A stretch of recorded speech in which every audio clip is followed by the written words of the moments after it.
मेरा निवेदन है, मैं सांसद महोदय को थोड़ा अवगत कराऊंगा कि आपने मन से बोला कि ब्राह्मण शंख बजाएगा। मैं आपसे निवेदन करूं, अकेला ब्राह्मण नहीं, धौलपुर के हर समाज का व्यक्ति मेरे लिए शंख बजाएगा। आप लोगों ने यहाँ के इतना मनोबल बढ़ाया, मैं आपका जीवन भर रेडी रहूंगा। चुनाव आ रहे हैं और स्वाभाविक है, इसलिए रैलियां होती हैं अपने विचार रखने के लिए, आपकी सुनने के लिए। जब विचार सुनाते हैं तो फिर आप लोग ये निर्णय ले पाते हो कि क्या ये प्रतिनिधि हमारे लिए उपयुक्त है कि नहीं है। एक आदमी ऐसा है जो रेडियो पे से मन की बात करके अपनी विचार रखता है। हमारे पास अभी इतना बड़ा मंच नहीं है, तो कोशिश कर रहे हैं कि इसी मन से अपने विचार आप तक पहुंचा सके। जब विचार सुने जाते हैं तब जनता ये निर्णय लेती है कि ये व्यक्ति कितना योग्य है, हमारे इस लायक है कि नहीं है, हमारे भविष्य को संभाल सकता है कि नहीं संभाल सकता है, पढ़ा लिखा है कि नहीं है, भ्रष्ट तो नहीं है।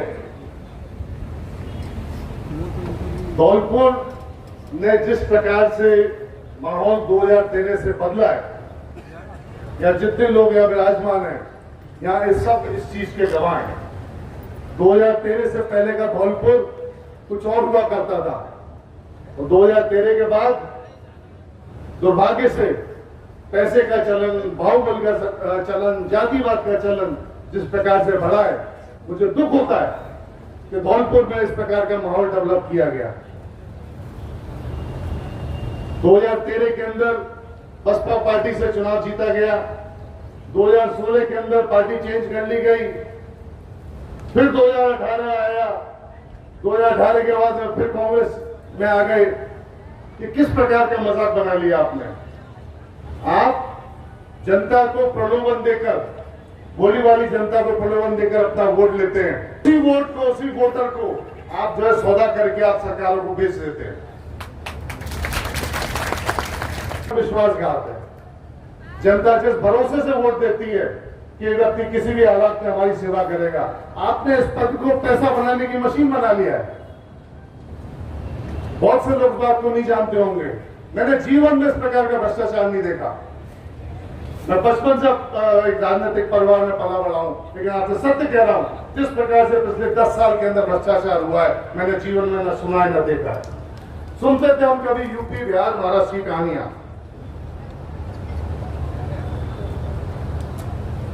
लेकिन ये दिन धौलपुर को देखने का मिलेगा, धौलपुर को, ये मुझे नहीं पता था। धौलपुर शहर, चाहे वो ग्रामीण हो, शहर हो, सड़कों के लिए तरस रहा है। क्या कारण था, इस प्रश्न का मुझे उत्तर नहीं मिल रहा है। जंगल है, एक आदमी वहां नहीं रहता है, और वहां पे 80 लाख की सड़क डाल दी गई है। क्यों डाली गई? भूमाफियाओं के संग मिलकर आप सस्ते में जमीन खरीदते हैं, 1,50,000 रुपए में एक संग भूमाफिया इकट्ठे होते हैं, 50-100 बीघा जमीन खरीदी जाती है, और फिर सरकारी पैसे से वो 80 लाख की सड़क डाली जाती है, फिर भाव बढ़ जाते हैं, तो उसी पैसे से आप उसकी प्लॉटिंग करते हो। जीता जागता सबूत है, जाके देख लेना मचकुंड रोड पे आईटीआई जो बनी हुई है उसके बगल से। ये तो एक उदाहरण है जो आपके सामने रख रहा हूं, ऐसे कई उदाहरण होंगे जो आपके सामने आएंगे। आपका बैकग्राउंड, आप गरीब लोग जो 10-10 रुपए रोज बचाता था, 10 रुपए रोज बचा, सोचो आप उस आदमी बेचारी की हैसियत होगी जो 10 रुपए अपनी सेविंग के बचत करके इनकी कंपनी में जमा कराता था। आप उसका पैसा खा गए। अरे बद्दुआ लगी है, इस गुरूर के संग आप जियोगे। वो मैं ये नहीं कहता मैं इतना बड़ा आदमी नहीं हूं, लेकिन शायद स्वर्ग और नरक यही होगा कि आप देखिए आज मर्डर के इल्जाम में जेल में है एक आदमी, उसके बाद में उनकी पत्नी शोभा रानी जी वो आती हैं, पैसे के दम पे सरकार थी बीजेपी की, प्रशासन का दुरुपयोग, पैसे का, बाहुबल का, सभी प्रकार के दुरुपयोग के बाद में सीट जीती जाती है, और 2 साल बाद आप पलटी खा जाते हैं। सरकार कांग्रेस की आ गई, राज्यसभा चुनाव के अंदर सौदा किया जाता है आपकी टिकट का, और आप सौदे में सारे वो आप जो है इस प्रकार के सौदे के मेरे पैसे केस हटा लिए जाएं, पुलिस के केस हैं, FIR हैं, आप इस प्रकार के सौदा करते हैं। मैं धौलपुर की जनता से निवेदन करता हूं कि देखिए ये जो चक्र आपने बनाया है कि गैर कानूनी पैसा, उस गैर कानूनी पैसे से आपका वोट, आपको प्रलोभन देके आपको खरीदा जाता है, प्रलोभन दिया जाता है, आपको प्रभावित किया जाता है, वोट खरीदते हैं, फिर एमएलए बनते हैं और फिर उसी वोट से फिर अपने आप को बेच देते हैं, चौगुना पैसा कमाते हैं। तो आपके संग धोखा हुआ है। तो मेरा निवेदन यह है कि देखिए समय आ रहा है, वो जनता ने हमको इन 4-5 हारों में दे दी है।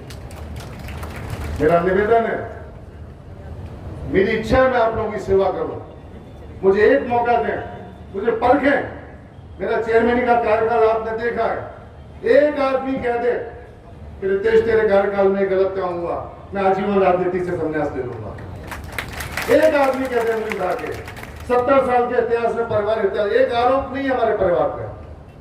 और यह 10 साल का उदाहरण आपके सामने मौजूद है, 10 साल में क्या क्या करप्शन हो रहे हैं।